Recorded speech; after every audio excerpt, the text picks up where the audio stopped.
With the announcement of the closure of schools in Scotland, we obviously understand that this is going to be a really unsettled time for a lot of our young people and their family members who are going to be supporting them at home whilst they're not in school.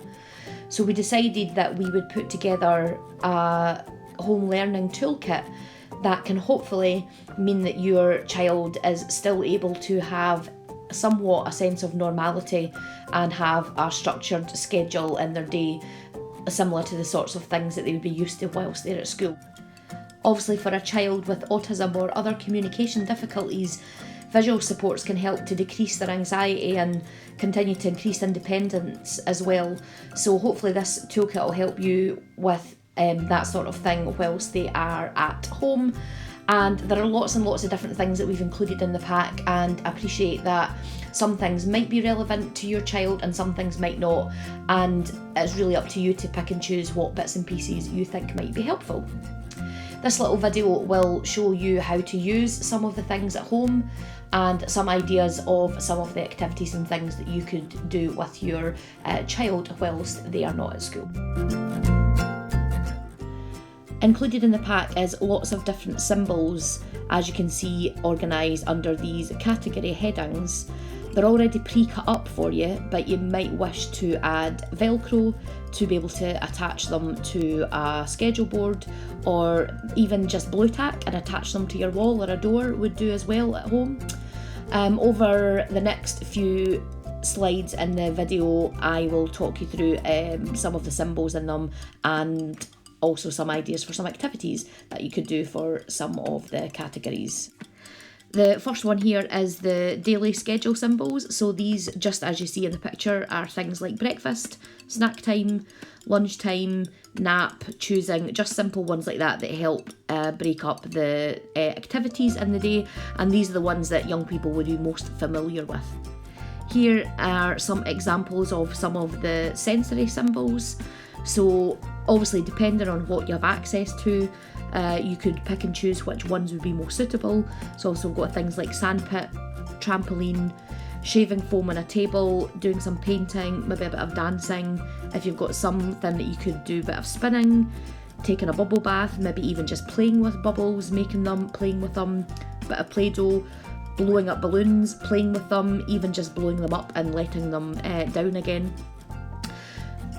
Here are some of the symbols you would find under the movement category. So we've got things there depending on how adventurous you are, like a pillow fight. You could make your own little obstacle course, either inside or outside. Bit of hallway bowling, depending what things that you've got to hand. Push-ups on the wall, playing outside, doing a bit of yoga. You can find great links on YouTube and such like for things like Relax Kids. Bit of football, blowing up and popping bubbles, that sort of thing. The leisure category tends to be most of the things that our young people would be most familiar with, and these would probably be used, a lot of them, for the choosing board, which you'll see a bit later on in the video. We've got things here like going out riding a bike, doing a bit of drawing, playing with dolls, blocks, playing with water, doing puzzles, going on the iPad, YouTube, watching TV, playing games, just a bit of relaxing, that sort of thing. And the life skills category are things that we use quite a lot in school, and it's things that are really good for not only developing life skills and independence, but really good for things like organisation and matching and pairing. So things like pairing socks, sorting cutlery, doing laundry, so helping with colours, that sort of thing, folding clothes, washing dishes, practising with money, tidying up toys. There's lots of different things that are great, not only for helping develop skills, but to increase independence and helping out at home as well. There is also a separate pack of symbols, just clearly marked schedule symbols on the envelope, and they're not really split into categories, and there's a whole variety of different things, and you can mix and match. They don't have to be colour coded like the other ones are, but they're just a different version in there with lots of the same things, and like I say, you can mix and match ones. It's really just you picking and choosing which things work best for you and are things that your young person would most engage with. There is also this extra sheet in there as well. One side is headed extras, so this is where you can draw on, write in the boxes, extra symbols that you might need but we haven't included. Obviously, we've tried our best to include most of the different things that might be needed, but there might be specific things that you would want to do at home with your child, and you can easily just pop them in. You could print off a picture, stick it in the box, whatever works easiest for you. And the second one is a choice board, which would be used to help your child make a choice either about which reward they might want to be working towards, or if you want them to help choose which activity they might want to do in a certain order. But we'll look at the choice board a little bit later on in the video. In this next bit of the video, I will show you some of the things in the pack which will help you plan the schedule for the day and how you can help your child keep track of all of the activities that are going to be going on during that day. This is a simple now and next board which is used for learners who are at quite early stages of symbol communication. So your first activity will be placed under now and your second one under next. As soon as the first activity is finished, that would simply be removed from the board and the activity you'd be working on would be moved along and the next one would be placed under next. That process would simply be repeated throughout the day for as long as you needed to do it, or until all the activities you were planning were finished. This is an activity schedule, and this board is for a child who understands schedules and is used to using one. The one included can either be used as it is, or you could just use it as an example to create your own one. You could blue tack them to a table, you could blue tack them to a wall, and just create them in any order that you wanted them to appear. You would just remove each symbol as each activity is finished, and this would just be repeated until all of the activities that you had laid out and planned had been completed.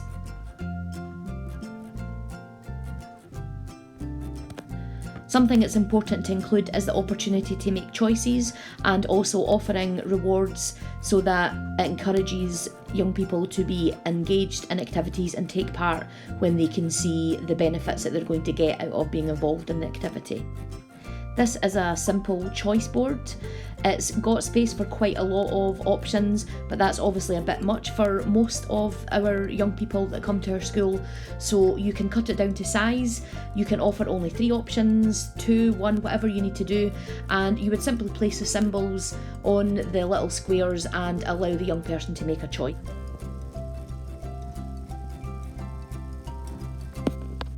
This is a reward chart that can be used to help motivate your child to take part in the activities.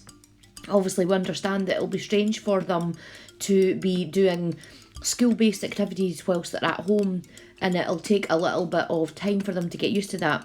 So this is a great way to encourage them to take part in these activities from as early on as possible. You would place the chosen reward in the box, so perhaps Play-Doh, and then all you would do is fill in each box with a tick or a smiley or something when each activity is completed, and then when it's all filled in, they get the reward. You can simply just use a felt tip pen on them because then they can just be easily wiped off with a cloth. The weekly calendar that we've included might be helpful for helping your child keep track of the overview of their week if you're going to be doing something particular, like maybe going to the shops or something like that. It just helps them see the different things that are going to be happening across the week.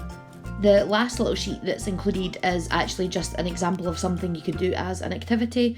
So it's a little simple game board that can be used, and all you would need is different building blocks, something like that, that you might already have at home, and it's something that you can do along with your child, and they don't need any more than knowledge of numbers till about 3 and being able to determine between colours. You would obviously need a dice to be able to do it, and it's a great wee thing to play as a family. We hope that helps, and please keep an eye on our website where we will update with links to ideas for activities and things that could go along with the different symbols and things that you might be doing with your young person at home. And if there's anything else that you're not sure about, please just get in touch. You can message your child's teacher through Seesaw, you can message the Facebook page. Obviously messaging the school is not going to be helpful because we won't be there, but there are lots and lots of ways that you can get in touch with somebody at school, so please just do so if there's anything at all that we can help with.